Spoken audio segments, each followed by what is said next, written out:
كيف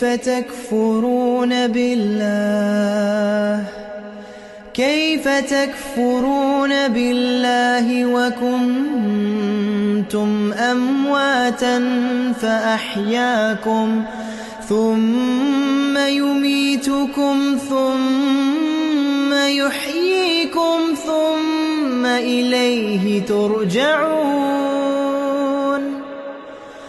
هو الذي خلق لكم ما في الأرض جميعا ثم استوى